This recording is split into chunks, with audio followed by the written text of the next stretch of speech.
A gente tinha parado de falar na semana passada na parte de anemia, né?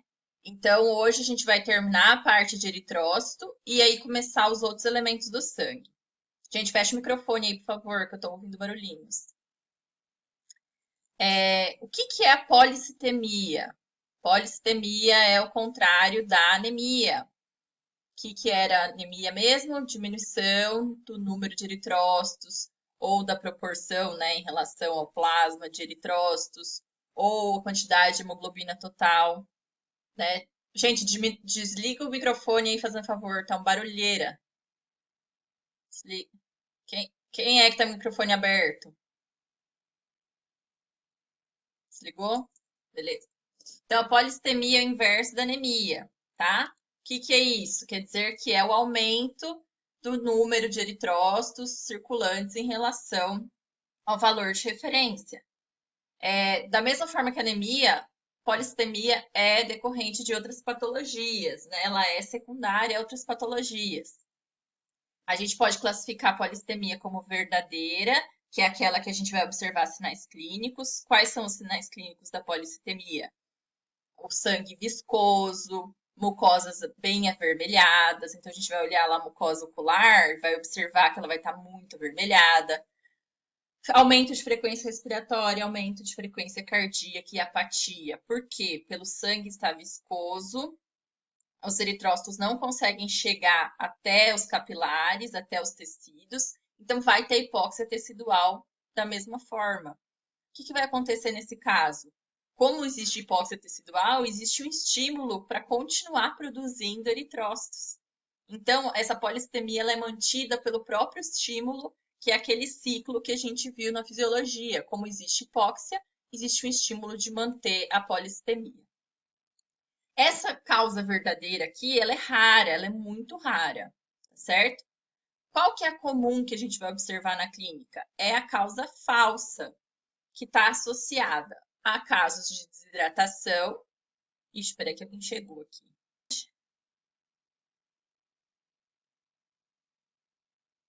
Sim? Beleza. Então, ó, a causa falsa, ela está associada a casos de desidratação, isso quer dizer, diminui o plasma, consequentemente, vai dar a sensação de aumento de eritrócitos quando a gente olha no exame, né? Vai dar aquela. A gente vai observar em termos de proporção o aumento dos eritrócitos, só que não é real, não tem sinal clínico.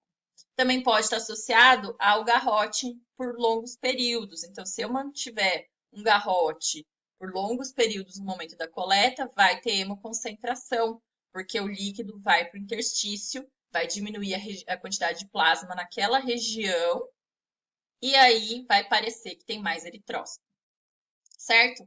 No caso das polistemias falsas, não tem os sinais clínicos que a gente falou antes. A mucosa não vai estar hipercorada, não vai ter o sangue viscoso, né? O que vai acontecer? Vai estar associado a casos de diminuição de plasma, né? Na proporção.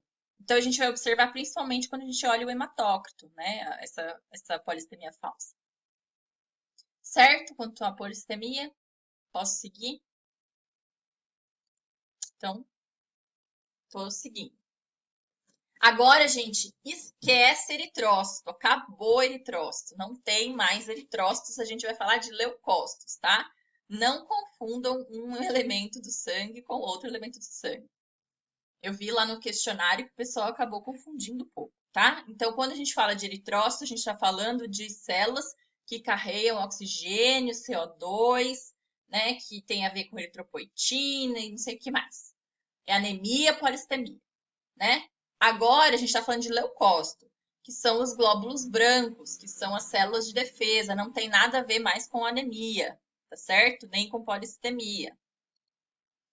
Então, ó, lembrando que os leucócitos eles têm várias formas de classificação. Eles podem ser chamados de mielócitos, que são aqueles que são produzidos e se desenvolvem na medula óssea, que é o neutrófilo, eosinófilo, basófilo, monócito. E tem os linfócitos, que são os linfócitos, né?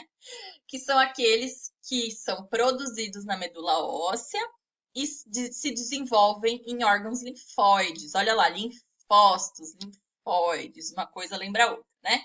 Que tem o linfócito B e T, que, pensando em patologia clínica, em esfregar sanguíneo, não difere o B e T. Eu não consigo diferenciar eles olhando para eles, certo? Então, eu vou considerar, né, os linfócitos como uma célula só, apesar de a gente saber que eles têm diferença em função, né, em onde eles estão localizados. Um é mais sistêmico, outro é menos sistêmico. Mas, enfim, para nós, em termos de diagnóstico, pensando em patologia clínica, não é tão importante aqui essa diferenciação. Lembrando que, além disso, a gente pode classificar o neutrófilo, eosinófilo e basófilo como granulócitos, porque eles têm grânulos no citoplasma, e também como polimorfonucleares, porque eles têm o núcleo, né, com várias segmentações, beleza? Os monócitos e os linfócitos, eles são agranulócitos, porque eles não têm grânulos no citoplasma, e eles são mononucleares, certo? Então, eles têm, né, eles não têm segmentação no núcleo. Por isso que existem essas classificações distintas. Vamos lembrar, então, a gente não vai falar muito das características de cada célula, né? A gente sabe que a principal função, principalmente dos granulócitos e monócitos, é de fazer fagocitose, né? Matar ali as células invasores, né? Os invasores, enfim. Mas a gente não vai ficar muito focado nisso nesse momento. A gente vai pensar como que ocorre o processo da inflamação. Então, existe uma ordem para essas células atuarem no processo de inflamação. Então, vamos pensar que a gente tem um foco inflamatório. Alguém bateu um dedão aí em algum lugar, está tendo uma inflamação, uma reação inflamatória na ponta do dedão, beleza? Aí, esse foco inflamatório é local. O que acontece localmente? Existe um aumento de corticoide local, não é sistêmico, é local, certo? E a única célula, né, entre os leucócitos que consegue atuar no foco inflamatório com alta de corticoide é o neutrófilo. Então, o neutrófilo ele vai ser chamado de célula de fase aguda, porque ele é o único que vai conseguir atuar nessa fase inicial em que há um aumento de corticoide. Beleza. Teve lá os neutrófilos e eles têm várias funções, né? O neutrófilo ele faz fagocitose, ele libera os grânulos, né, com enzimas, com lisozimas, para causar morte ou para causar alteração tecidual. Ele faz quimiotaxia, então ele é atraído e atrai outras células de defesa. Ele faz opsonização, ele marca a membrana de outras células invasoras para que essas células sejam fagocitadas. Então, ele faz um monte de função. E ele chama mais células. Né? O linfócito, por exemplo, ele não consegue chegar neste momento porque o corticoide está alto. Então, é só o neutrófilo que atua. Ele vai ter essa ação, então, né, que eu falei. Ele vai produzir restos celulares, toxinas. Ai, gente, eu vou espirrar, peraí. Perdi o espirro, droga. Ele vai produzir, então, restos celulares, toxinas, através desse monte de coisas que ele faz. E com isso vai diminuir a quantidade de corticoide local, certo? Beleza. Quando ele diminui, então, a quantidade de corticoide local, aí sim os linfócitos conseguem atuar, né? O linfócito T, o linfócito B, aí cada um vai ter a sua função, né? O T está mais associado a produzir essas substâncias citotóxicas, o B está associado à formação de anticorpos, né? Imunoglobulinas. Os monócitos conseguem atuar, os eosinófilos conseguem atuar, os basófilos conseguem atuar, enfim. Aqui a gente está pensando num processo inflamatório qualquer, tá? Sem nenhuma distinção, se é bactéria, se é vírus, nada disso, tá? O que vai acontecer basicamente é isso. Então, inicialmente a gente vai ter a fase aguda que vai ser caracterizada pela ação principal dos neutrófilos, e depois a gente vai ter a fase crônica que vai ser caracterizada pelas outras células, pelos outros leucócitos. Nesse caso, eu coloquei aqui linfócitos e monócitos. Nesse caso, seria uma leucocitose por neutrofilia, linfocitose e monocitose.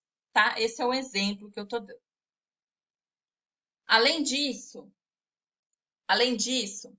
se a gente pensar numa inflamação por presença de alergias e parasitas, aí então o quadro é um pouco diferenciado. Por que que ele é diferenciado? Porque na fase aguda vai atuar neutrófilo, Mas na fase crônica, quem que vai aparecer aumentado normalmente? Os eosinófilos, né? Então a gente tem que começar a associar qual que é a principal característica de cada um. Quando a gente fala em linfócito, é mais complicado. Os linfócitos eles estão associados a muitas alterações, né? Então, normalmente a gente vai pensar em alterações virais, por causa da questão de anticorpos e tal, mas a gente sabe que outros patógenos também estão associados à produção de anticorpos. Então, fica mais fácil a gente associar neutrófilo. Neutrófilo tem ação em fase aguda, mas ele também tem uma ação, né, bastante eficiente, bastante intensa contra bactérias, características biogênicas, né, inflamações que produzem bastante restos celulares, assim como o monócito. O monócito é aquele da limpeza final, ele tem como característica a cronicidade. Então, a gente tem que ir associando essas características cada um. E quando a gente pensa em presença de alergia ou parasitas, que quando a gente fala parasitas nesse caso são eumintos, a gente já pensa em eosinófilos, porque os eosinófilos eles estão associados a alergias e parasitoses, certo? Então é importante, ninguém respondeu, mas eu vou seguir. Oi. Ai, mais devagar, vou tentar. É que eu me empolgo. É, mas deu para entender até então?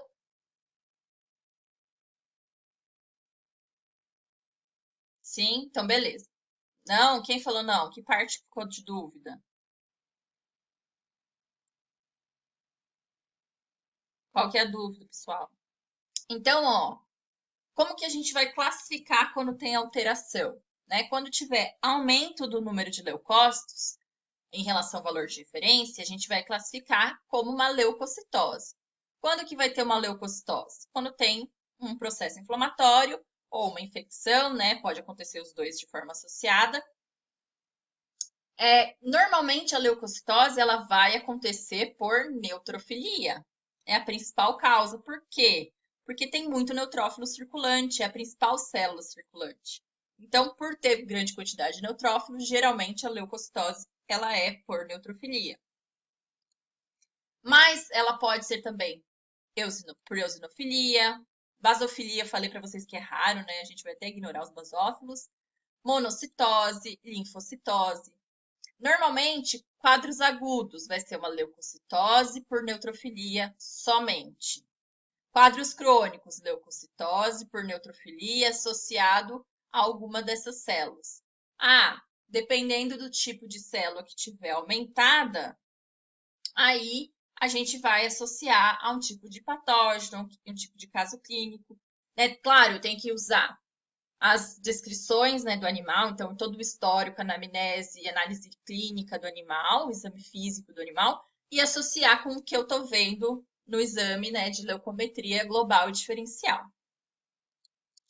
Já quando tem diminuição de leucócitos, eu chamo de leucopenia, né? Então, diminuição em relação ao valor de referência. Isso aqui na leucometria global. Normalmente, leucopenia ocorre por neutropenia, que pode ser por sequestro, excesso de uso, ou então granulopoiese ineficaz, quer dizer que a medula não está produzindo de forma adequada. Mas também pode ocorrer eosinopenia, monocitopenia, linfopenia. Por que eu não coloquei basopenia? Porque basófilo, o valor de referência geralmente é zero, então não tem menor que o valor de referência, tá? Tudo bem até aí, gente?